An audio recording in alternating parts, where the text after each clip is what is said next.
있는 분들하고 같이 한번 인사할까요? 오늘 은혜 받고 돌아갑시다. 네, 같이 한번 인사를. 예, 예. 보통 주일날 이렇게 오시면 그냥 인사하기 좀 편하지가 않죠. 저도 이렇게 앉아있을 때 강사님이 오셔가지고 인사해라 그러면 좀 하기 싫었는데 이게 다 설교자를 돕는 일입니다. 설교자도 분위기가 이제 처음 시작할 때 좀 어색하고 하니까 설교자 필요를 위해서 사실 그렇게 할 때가 좀 많이 있습니다. 지난주 여러분 설교 기억나십니까? 아마 기억하시는 분이 별로 없으실 텐데 저도 어떤 때는 설교해놓고 내가 무슨 설교했는지 기억이 안 날 때가 이렇게 있습니다. 근데 만나는 이제 그때 그 만나가 이제 어제 만나로 오늘의 우리를 살릴 수가 없는 것처럼 오늘 새로운 말씀을 주시기 위해서 때로는 하나님께서 망각하게 하시기도 하시는 것 같습니다. 오늘 본문의 말씀을 가지고 태양아 멈추어라 하는 제목으로 은혜를 나누기를 원합니다. 지난주에는 기브온 족속이 이스라엘을 찾아와서 거짓으로 속여가지고 화친조약을 맺게 됩니다. 화친조약을 맺고 나니까 나머지 남방에 있던 예루살렘, 헤브론, 아르못, 라기스, 에글론 이런 국왕들이 다 큰 위협을 느낀 것입니다. 그러니까 먼저 공격이 오기 전에 연합군을 이루어가지고 공격을 해야 되겠다 해서 연합군이 기브온을 공격하게 됩니다. 그렇게 하니까 기브온이 너무 다급해져가지고 길갈에 있는 이스라엘 군대에게 급히 와서 우리를 도와달라 이렇게 부탁을 합니다. 근데 여호수아의 마음이 좋지가 않겠죠. 우리가 속아서 화친을 맺은 데다가 백성들도 지금 계속 왜 그 약속을 맺어가지고 진멸하지 못했는가 하고 컴플레인하고 이렇게 하는 상황인데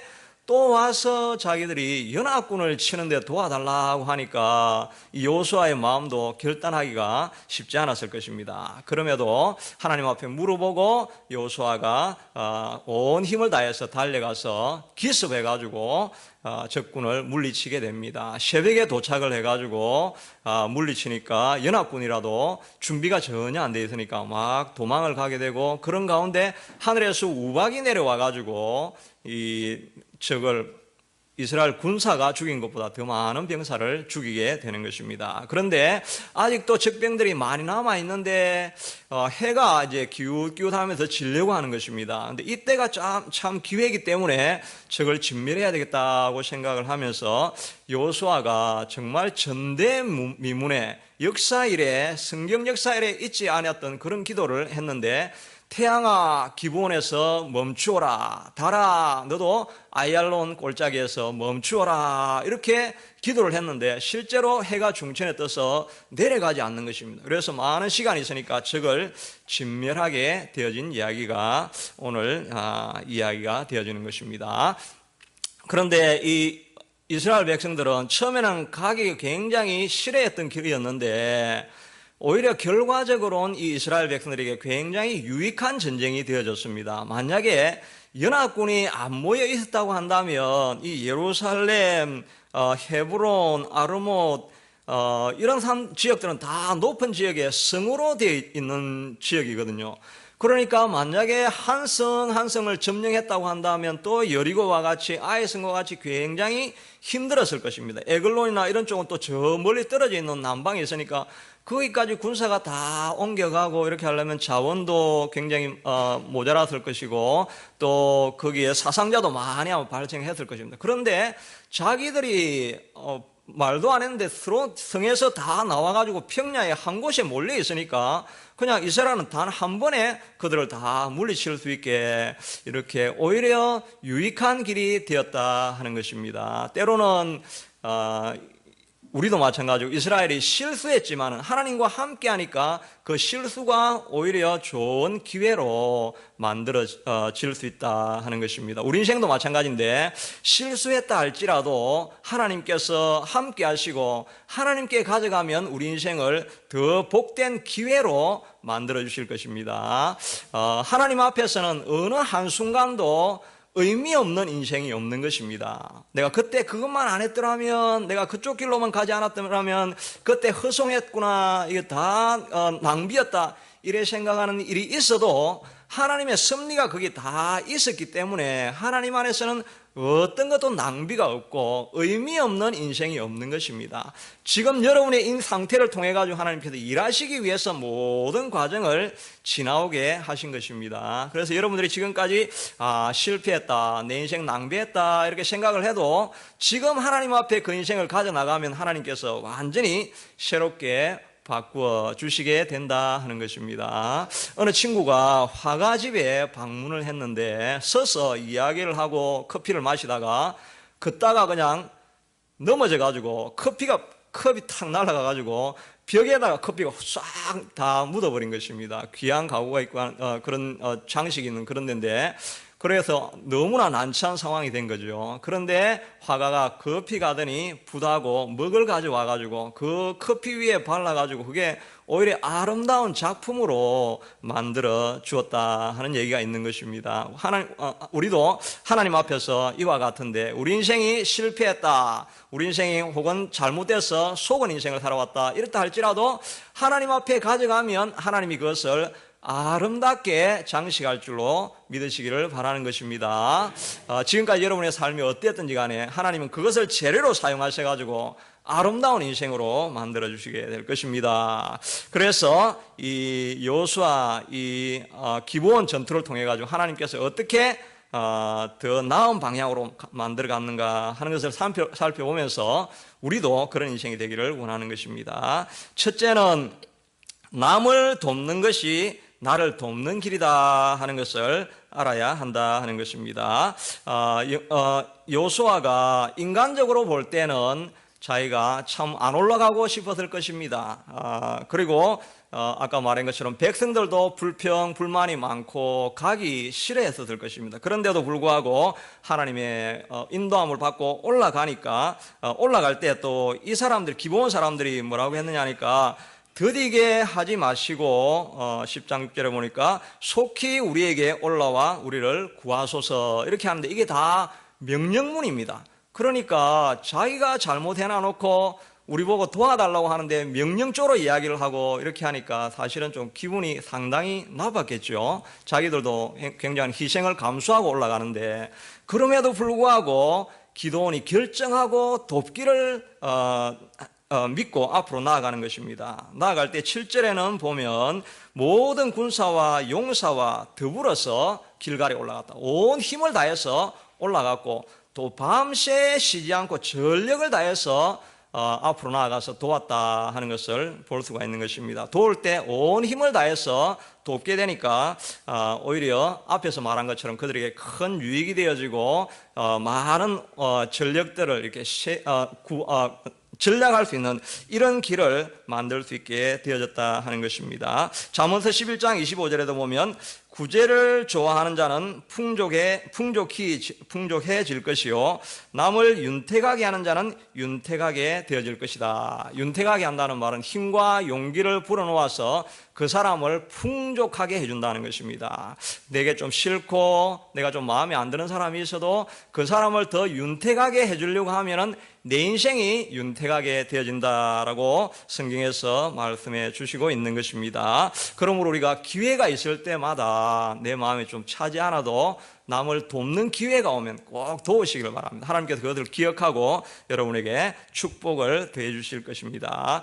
그런데 남을 돕다 보면 이게 지속적으로 돕기가 이렇게 쉽지가 않은 것입니다. 하다가 우리가 좀 멈출 때가 있게 된다 하는 것입니다. 그래서 갈라디아서 6장 9절에 보면 우리가 선을 행하되 낙심하지 말지니 포기하지 아니하면 때가 이름에 거두게 되리라. 포기하지 않고 돕다가 멈추지 않고 계속 끝까지 돕다 보면 하나님께서 우리를 돕는 그런 기회를 보게 된다 하는 것입니다. 도왔던 사람 중에 아마 가장 인상에 남을 수 있는 사람이 바로 룻이라고 할 수가 있을 것입니다. 나오미가 자기 고향 땅을 버리고 모압 땅에 왔다가 자기 남편도 잃어버리고 또 두 아들도 잃어버려서 이제 남은 사람이 두 자부 오르바와 룻밖에 남지 않은 상황이 되어진 것입니다. 그래서 자기가 이제 베들레헴에 다시 흉년이 왔다 하는 소식을 듣고 돌아가려고 하니까 두 자보도 계속해서 따라오겠다고 이렇게 이야기를 합니다. 얼마 전 가다가 이 나오미가 가만히 생각해 보니까 아무리 해도 이 사람들을 데려가면 안 될 것 같은 것입니다. 왜냐하면 이 사람들이 와서 평생 과부로 지내야 되는 데다가 이방인으로 와가지고는 대접도 못 받고 너무나 힘든 삶을 살 것을 생각하니까 너희들은 돌아가는 게 낫겠다라고 이렇게 이야기를 하니까 오르바는 듣고 있다가 이제 돌아가기로 결정을 합니다. 그런데 룻은 고백하기를 어머니께서 가시는 곳에 나도 가고 어머니께서 머무르신 곳에 나도 머물겠나이다. 어머니의 백성이 나의 백성이 되고 어머니의 하나님이 나의 하나님이 될 것입니다. 어머니께서 죽으시는 곳에서 나도 죽고 거기 묻힐 것이라. 내가 만일 죽는 일 위에 어머니를 떠나면 여호와께서 내게 벌을 내리시고 더 내리시기를 원하나이다 라고 하면서 포기하지 않고 끝까지 하나님이 주신 약속을 따라서 섬기기를 소원하면서 나아가니까 우리가 잘 아는 것처럼 나오미와 룻이 큰 복을 받게 되지요. 나오미도 거기 건너갔다가 자기가 원래 나오미라는 말이 기쁨이라는 뜻입니다. 우리 영어로는 네오미 뭐 이렇게 하는데 기쁨이라는 뜻인데 자기 인생을 돌아보니까 이건 정말 너무나 고생만 있는 이런 인생이라서 나를 나오미라 부르지 말고 마라라 불러라 이렇게 합니다. 내 인생은 선물과 쓰라림밖에 없는 인생이다 이렇게 불러라고 이야기를 합니다. 그러나 하나님께서 주신 사명은 하나님이 주신 데스티니는 그대로 유지가 되는 것입니다. 나오미로 불렀으면 하나님께서 나오미로 인생을 마치게 해주게 되는 것입니다. 기쁨으로 우리 인생이 마치게 되는 것입니다.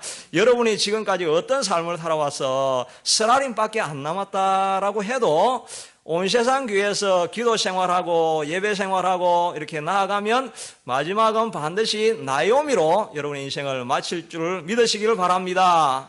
아멘. 여러분 모두가 나오미 기쁨으로 인생을 마치게 될 것입니다. 실제로 아는 것처럼 룻도 그 스라림을 가지고 건너왔다가 보아스라는 사람을 만나게 되고 결혼해가지고 거기에 유지의 와이프가 된 거죠. 그렇게 해가지고 우리가 아는 것처럼 다윗의 할아버지인 오벳을 낳는 그런 축복을 다 누리게 되어진 것입니다. 나오미는 자기가 정말 상상도 못했던 일인데 그런 일들이 일어나서 자기 인생이 정말 이런 나오미처럼 기쁨으로 인생을 마치게 되어진 것입니다.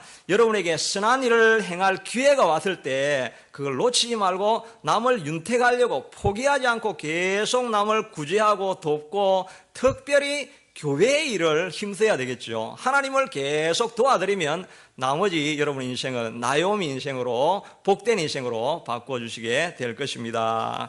제가 아는 한 목사님이 계신데 이 목사님은 너무 가난하고 이렇게 해가지고 전도사 시절 때 이 시각장애인이 있는 교회를 섬겼는데 이 교회가 얼마나 작든지 들어갈 때 언제나 머리를 숙이고 이렇게 들어가는데 자기가 먹고 살 데가 없으니까 그 조그만 교회에 사택을 로 들어가서 거기서 섬겼던 것입니다. 그러니까 전도사 생활하지만은 뭐 이 이제 시각 장애인들이 별다른 뭐 비전이 있는 것도 아니고 그렇게 하니까 뭐 설교해도 별 할 내용도 없고 그냥 고생만 하는데 전화 오면 늘 버스에서 내린 그 시각 장애인들 데리고 집에 데려다 주는 거.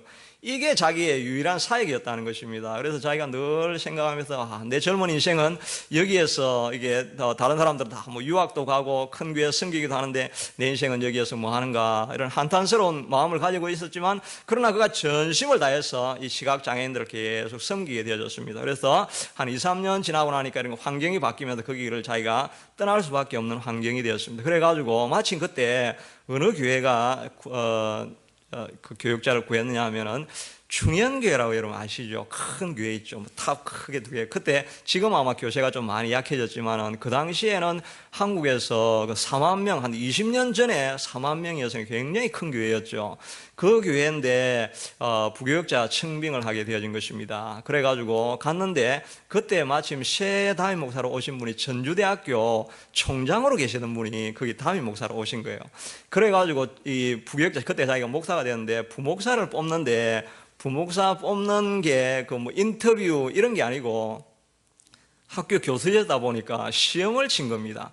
영어, 상식, 헬라어, 성경 이래가지고 시험을 치가지고 이걸 뽑게 되는 것입니다. 그래서 자기도 뭐 갈 데가 없으니까 그냥 시험치러 가보니까 174명 모집하는데 178명이 그 20년 전에도 그래 왔더라는 것입니다. 그래가지고 자기가 시험을 치려고 문제를 딱 받아보니까 뭐 확신이 드는데 이건 내가 올 곳이 아니다 이 생각이 들더라는 것입니다. 그래가지고 대충 적어가지고 이렇게 내고 뭐 다른 데를 이제 찾아보고 이렇게 생각을 했는데 그 전화가 와가지고 합격됐으니까 오라고 하는 것입니다. 그래가지고 자기가 가가지고 가보니까 자기 다른 사람들은 다 유학 갔다 왔던 뭐 이런 부교육자들 이런 사람들인데 그래서 자기가 목사님인데 아니 목사님 저는 아무리 생각해도 제가 자격도 없고 시험도 못 친 것 같은데 제가 왜 여기 이렇게 합격이 됐습니까? 라고 하니까 왜냐하면 내가 꼭 하고 싶은 사역이 무엇이냐니까 장애인 사역이었는데 나는 공부하고 장애인 공부한 이런 사람하고 사역하고 싶지 않고 실제로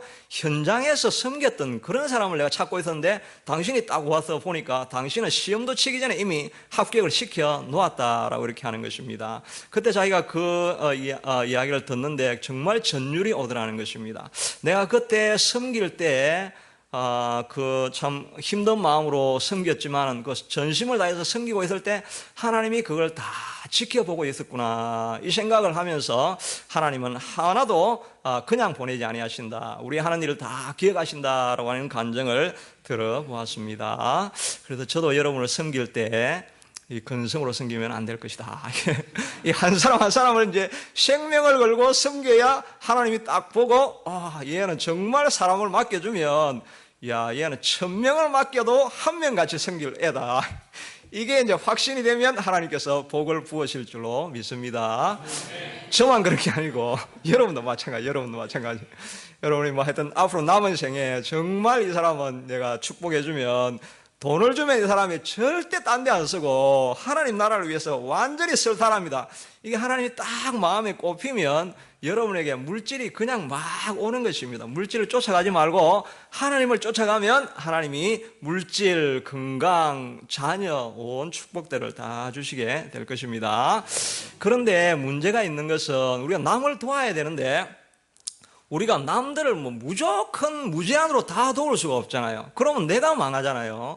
제가 지난번에 한번 이야기한 것처럼 남아공에 제가 잠깐 거기 유학할 때 잠깐 가 있으니까 한 분이 유학 와가지고 온 학생들 컴퓨터를 자기 혼자 다 고쳐주고 있는 것입니다. 그렇게 하니까 다른 사람들한테는 야 뭐 어려움이 있으면 뭐 이건 뭐 해결사 해가지고 막 부르고 이러는데 자기 와이프가 죽어난다 그랬죠. 4년이 지났는데 아직 마스터 과정을 못 마치고 있는 것입니다. 우리가 모든 사람을 우리가 다 도와줄 수는 없는 것입니다. 그런데 요수아도 도와줄 때 아무나 도와준 게 아니었습니다. 여호수아 10장 8절에 보니까 그때 하나님께 물어본 것입니다. 그때 여호와께서 요수아에게 이르시되 그들을 두려워하지 말라. 내가 그들을 내 손에 넘겨주었으니 그들 중에 한 사람도 너를 당할 자가 없으리라. 이 약속의 말씀을 해주신 것입니다. 그러니까 도울 때도 하나님의 약속의 말씀을 딱 듣고 그 사람을 도운 것입니다. 우리 교회도 우리가 할 일들이 여러 가지 있고 많이 있을 텐데 우리가 모두를 다 도우고 모든 사역을 우리가 다 할 수는 없을 것입니다.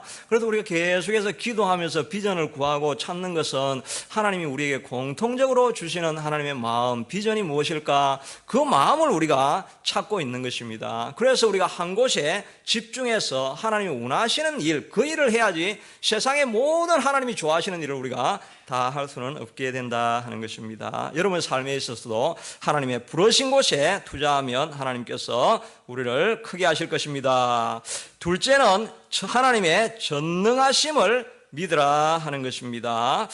요수아가 이렇게 새벽에 급습해서 이렇게 나아갈 때 보니까 이 사람들이 얼마나 당황을 했던지 이 예루살렘, 헤브론 이쪽은 다 동쪽에 있는 사람들입니다. 동쪽에 있는 사람들이 예루살렘으로 이렇게 다 올라와 가지고 기브온이 조금 서쪽에 있는데 이 서쪽을 공격을 이렇게 했습니다. 그런데 위에서 이 길갈에서는 북쪽에서 이렇게 쭉 내려왔죠. 내려와 이렇게 공격을 했는데 이 사람이 급하면 자기 성으로 다시 예루살렘 성으로 들어가서 헤브론 성으로 들어가서 이렇게 피했더라면 이게 참 공격하기가 곤란하고 힘들었을 것입니다. 일단 성에 들어가면 뭐 천하가 있어도 잘 공격을 하기 힘들잖아요. 그런데 이 사람들이 너무 급하니까 다 이 서쪽으로 갔는데 서쪽은 지중해 쪽이니까 아래쪽은 평야 지역입니다. 그러니까 사람들이 훤하게 다 보이는 것입니다. 위에 기본은 1800고지라고 이렇게 나와 있으니까 높은 곳에서 다 보니까 이게 다 흩어진 게 다 보이는 거예요. 그러니까 이게 엄청난 기회죠.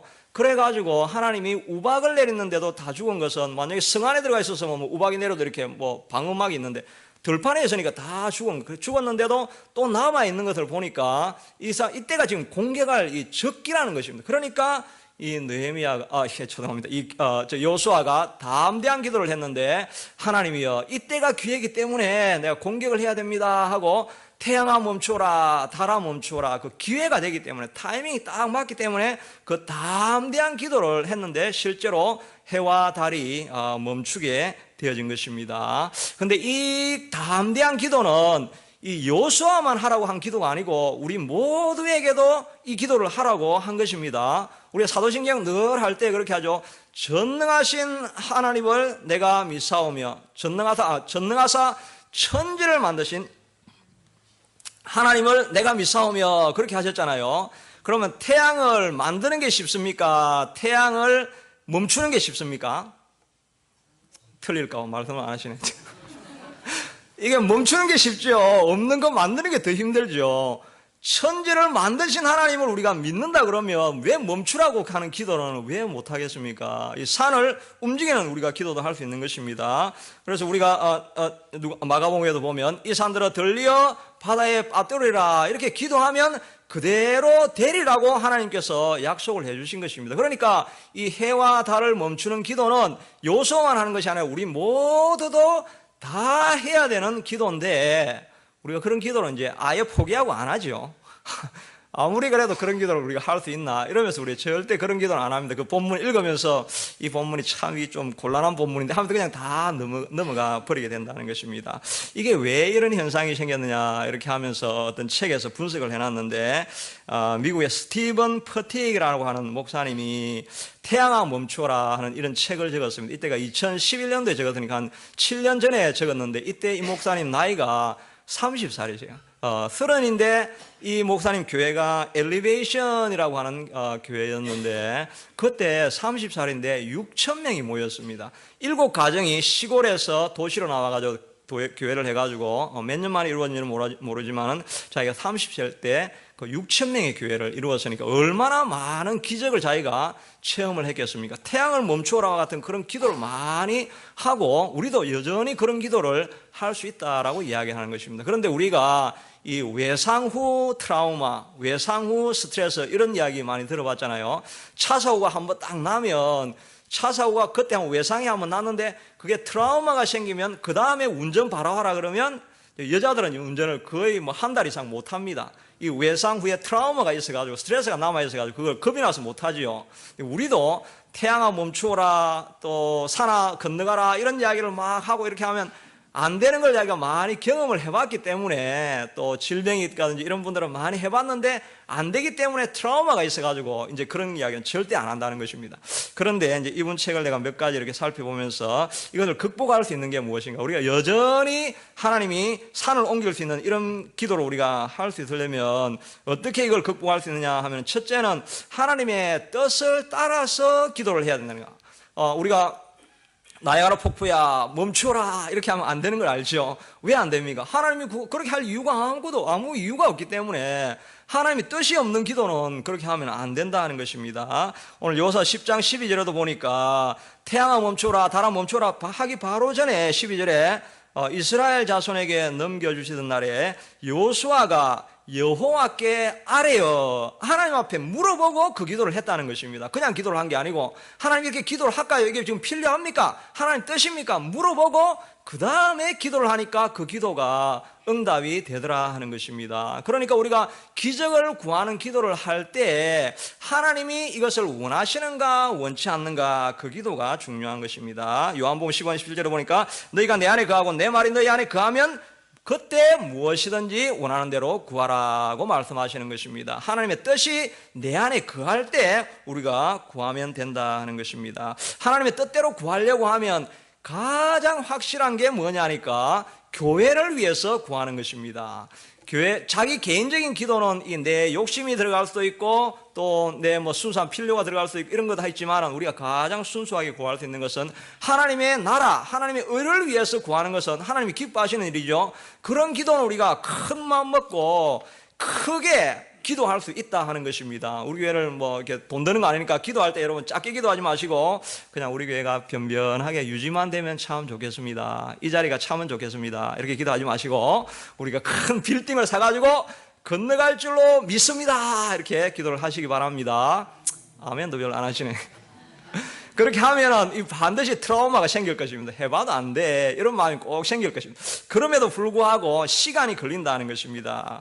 실제로 어느 침례교회에서 이건 실제적으로 있었던 일입니다. 자, 이 교회를 이전하려고 어느 교회로 이제 땅을 좋은 부지를 사서 옮겼는데 모든 준비를 다 하고 설계도까지 다 갖춰가지고 시에 가서 이야기를 하니까 그 건축 허가가 안 떨어지는 것입니다. 왜냐하니까 주차장이 확보가 안 돼 있으면 그 건축을 해줄 수 없는데 그 앞에 큰 흙더미가 큰 게 이렇게 있어가지고 그게 딱 막고 있는 것입니다.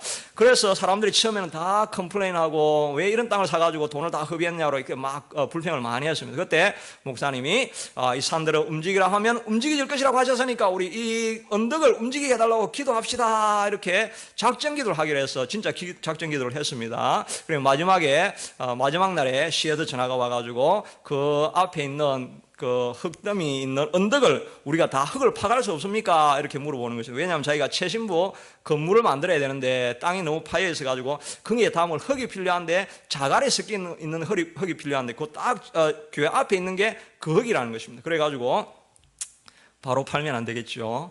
우리 회의를 해봐야 됩니다. 이렇게 해가지고 값을 많이 올려가지고 팔아가지고 그게 시에서 자기가 돈 다 주면서 트럭으로 계속 싣고 가가지고 땅을 만들어가지고 주차장을 만들고 그 받았던 돈으로 교육관을 만들고 하는 이런 일이 이거는 정말 이건 예화가 아닙니다. 이거 실제로 있었던 일입니다. 우리가 누군가 믿음을 가지고 태양아 움직이라고 하는 이 하나님의 뜻에 합당한 기도를 하면은 하나님이 그 기도를 반드시 들어주시게 된다는 것입니다. 하나님의 뜻에 합한 것이면 우리가 정말 큰 기도를 우리가 할 수 있다 하는 것입니다. 그런데 이걸 해보면 하다가 믿음의 기도가 잘 안 됩니다. 병이 나았습니다. 내 자녀가 돌아왔습니다. 우리 가정은 회복되어 줍니다. 이렇게 기도 안 해본 사람이 있겠습니까? 다 해봤죠. 몇 년을 해봤는데도 안 되니까 우리가 트라우마가 생겨서 이제 안 하는 거죠. 그럼에도 불구하고 하나님께서 우리에게 요구하는 것은 멈추지 말고 계속 기도하라는 것입니다. 질병 치유를 할 때도 어떤 때는 예수님께서 말씀만 하시면 고쳐주셨죠. 어떤 때는 예수님께서 굉장히 지저분하게 고칩니다. 땅에 침을 태 맡아가지고 흙을 막 이겨가지고 눈에 딱 붙여가지고 너 물에 가서 씻으라 이렇게 하니까 바로 눈에 떠인 게 아니라 뭐가 보이느냐 하니까 나무 같은 것이 왔다 갔다 합니다. 그리고 좀 있다가 이제 밝게 보여서 사람이 보입니다. 예수님이 한 말씀만 해도 되는 때가 있는데 어떤 때는 이런 과정을 막 돌아가면서 이렇게 해서 지연되어서 응답이 될 때도 있다 하는 것입니다. 그러니까 말씀이 틀린 것이 아니라 우리의 기다림, 이걸 하나님께서 때로는 지켜보고 계신다 하는 것입니다. 그러므로 계속 치유를 위해서 기도하시기를 바랍니다.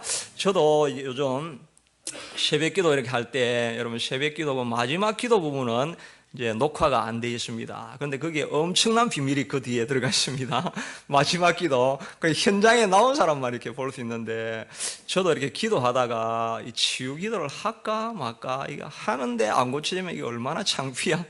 이런 생각이 자꾸 들어가지고 제가 그냥 치유 기도를 안 했어요. 안 하다가 생각해보면 이건 내 책임이 아니다. 나는 그냥 에이전트다, 에이전트. 하나님의 말씀하는 에이전트를 선포를 하면 받는 사람이 자기 믿음대로 되는 것이니까 나는 에이전트 기능을 할 수 있는데 이걸 내가 안 하면 직무유기다. 이런 생각이 들어가지고 맨 마지막에 기도할 때 아프신 분들은 아픈 부위에 손을 얹고 같이 기도를 합니다. 이렇게 하면서 같이 기도합니다. 이렇게 이야기를 해야 되는데 제가 그런 선포도 안 하고 여러분이 손을 대시려면 되고 뭐 말라면 말고 나도 듣는지 안 듣는지 모르니까 자신이 없으니까 저도 지금 계속 그렇게 하고 있어요. 자, 마지막에 우리 손을 댑시다. 이래 안 합니다. 그냥 제가 뭐 듣는 사람은 듣고 말 사람은 말고 알아서 하라고 이렇게 하면서 내가 기도할 때 아픈 부위에 손을 얹고 기도를 합니다. 예수님께서 내 채적인 맞음으로 나음을 입었느니라 연약한 것과 모든 질병을 짊어지셨다라고 하셨으니까 믿음으로 선포합니다. 뭐 이렇게 하는데 내 혼자 그냥 독백을 하는 거예요. 근데 제 집사람 이야기를 들어보니까 그때 아멘 하시는 분들이 있다고 이렇게 하시더라고요. 그래 하여튼 어찌됐든지 간에 우리가 할 일은 될지 안 될지 몰라도 그냥 약속의 말씀을 가지고 계속 해보는 것입니다. 계속 해보는 것이 필요한 것입니다. 이 목사님이 하신 말씀 중에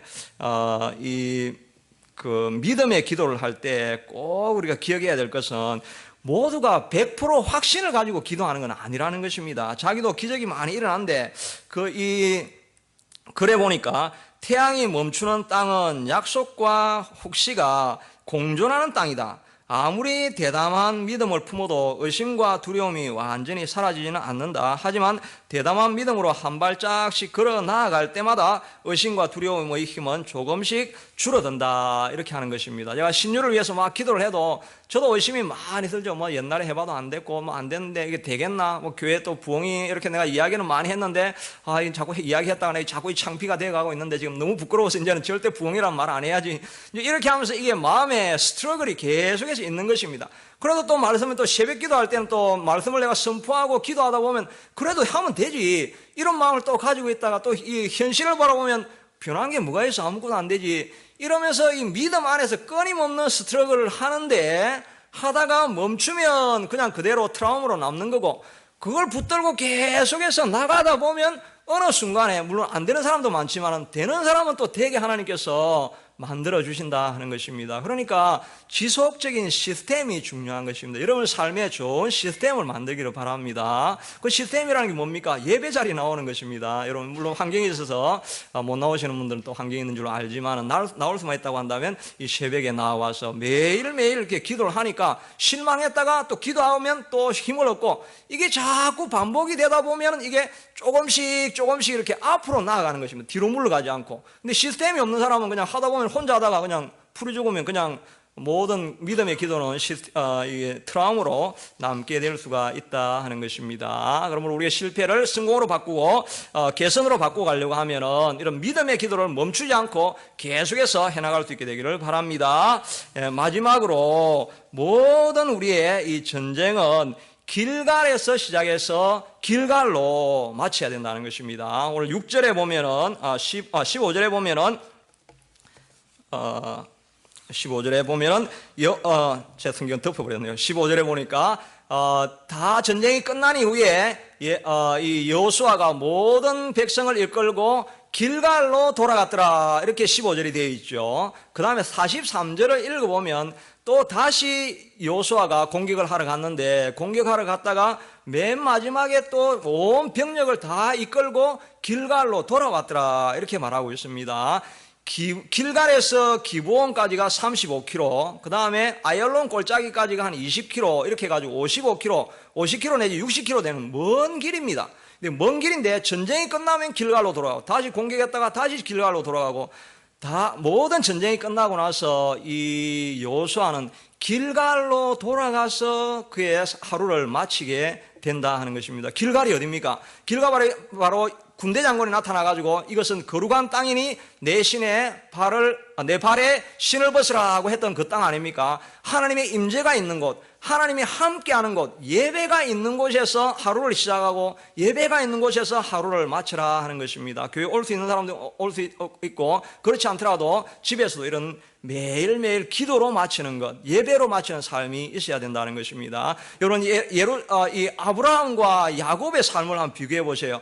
아브라함은 가는 곳마다 세겜에서 단을 짓고 그 다음에 예배를 드렸더라 하는 말이 꼭 나옵니다.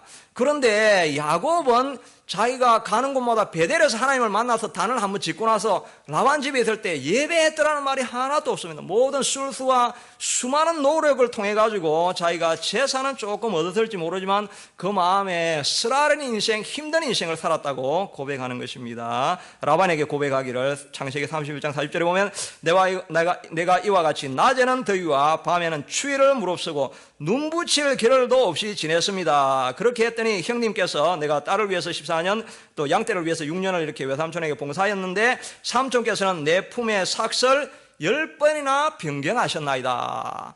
그러니까 이 끊임없는 싸움과 갈등과 속임 이런 것만 계속해서 있다가 마지막에 다시 고향으로 돌아올 때는 자기를 맞이하고 있는 그것은 에스가 자기를 죽이려고 찾아오고 있는 이런 위기 상황을 맞이한 것입니다. 그때 하나님께로 올라가야 되는데 그때 그전에도 세겜 땅에 있을 때 거기서 단을 쌓아야 되는데 단을 안 쌓고 있으니까 디나가 그 동네를 돌아다니다가 성폭행을 당하게 되고, 그래서 그 형제들이 그 사람들 다 죽이고 이렇게 하니까 주변에 있는 사람들에게 이제 살기가 등등하고 큰 위기를 만나니까 마지막에 베델 올라가서 예배를 드리게 되죠. 그래서 나중에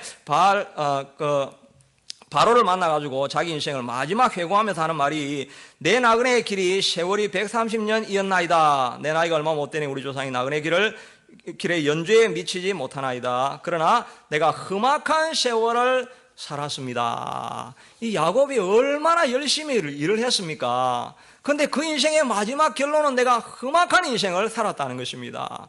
왜 그렇습니까? 예배하는 자리에 안 나가니까. 아브라함은 자기가 그 땅을 살아가면서도 세겜에서 예배를 드리고 어디로 가든지 단을 쌓고 있으니까 하나님이 함께 하니까 풍족한 삶을 누렸는데, 이 야곱은 열심히 일하려고 온 힘을 다 기울이고 끊임없는 노력과 눈붙일 겨를도 없이 그렇게 살았는데, 예배하는 자리로 가지 않고 하나님이 축복하시려고 하는 문을 열어놓지 않으니까 험악한 인생이 되더라 하는 것입니다. 그러므로 60km를 지나서 다시 길갈로 돌아오는 일이 쉽지가 않죠. 하루 일을 마치고 예배하고 말씀으로 하루를 마칠 수 있고, 또 아침에 새벽 예배하면은 또 뭐 하루가 정신이 없죠. 이렇게 다 낭비하는 일 같은데, 그럼에도 불구하고 예배하는 자리에, 하나님이 있는 자리에서 하루를 시작하는 인생이 처음에는 점점 사건이 안 되는 것 같은데, 세월이 지나면 그 인생이 복된 인생이라는 것을 고백할 수 있는 날이 오게 된다는 것입니다.